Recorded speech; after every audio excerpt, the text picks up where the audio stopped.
च वन्दे तं भगवमभिनन्दनं च सुमयं च ओपमं सुपासं गुणां च सत्पं वन्दे तुरीं च पुष्पदन्तं श्रीरसिजं सर्वासुपूज्यं च विमलं तं योजिनं तम्मां दामि कुंठुमनं च मन्ये वन्दे मुष्टुभ्यं नमितं च वन्दामि धनेन पादनं तव प्रमाणं च एवं मये अप्त्वा वियोजिरे मता परिणतमाना सर्वितं विनिर्वरा इच्छेदा विरन्तु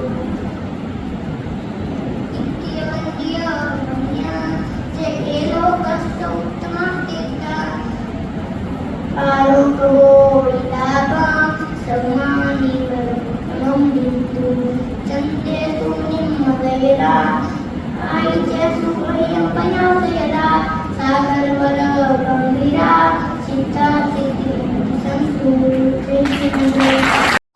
ક્યાં ભાગી જાય છો? પાછળમાં બીજે ક્યાં નવા એડમિશન થાય છે તો મારા દીકરાનું એડમિશન કરવા જાઉં છું. ક્યાં ઊભીને એક જ તો દીકરો છે, અત્યારથી જ વૈરાગી બનાવશે. એની કરતાં કોઈ સારી એક્ટિવિટીમાં નાખ, જેથી જમાના સાથે ચાલશે. નહીંતર બધા બોધું બનશે, બોધું. તું સાચું કહી રહ્યો છે, પણ મને આ બધી ક્લાસીસ વગેરેની ખબર નથી. પરંતુ એટલી ખબર છે કે પાછળ જશે તો તેને ધર્મના સંસ્કાર મળશે અને તેથી તે સારો માણસ બનશે. સારો માણસ, બધા સારા માણસો તો હોય છે. આજકાલ તો ખૂબ જ કોમ્પિટિશન છે. તે માટે સારા ક્લાસીસ જેમ કે કરાટે, ફૂટબોલ, ચેસ, બેડમિન્ટન જેમાં ગમે તેમાં મૂકી દે. જો હું પણ મારા દીકરાને હમણાં જ ડાન્સ ક્લાસમાં મૂકીને જ આવી છું. આ બધું જ જરૂરી છે, પણ સંસ્કાર તો હોવા જ જોઈએ ને.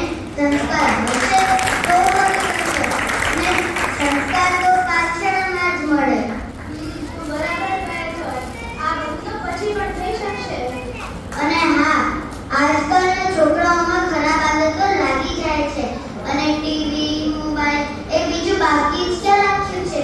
જે ન શીખવાડ્યું હોય તે પણ શીખી જાય છે. જો પાછળ જશે તો આ બધાથી બચશે તો ખરા. સારા નરસારાનો નિર્ણય લેવાની ખબર પડશે, નહીંતર તેમનું જીવન ખરાબ થઈ જશે. પાછળ એક જ એવી જગ્યા છે જ્યાં ધર્મના સંસ્કાર મળે છે. બાકી બધું તો બિઝનેસ છે, બિઝનેસ. અરે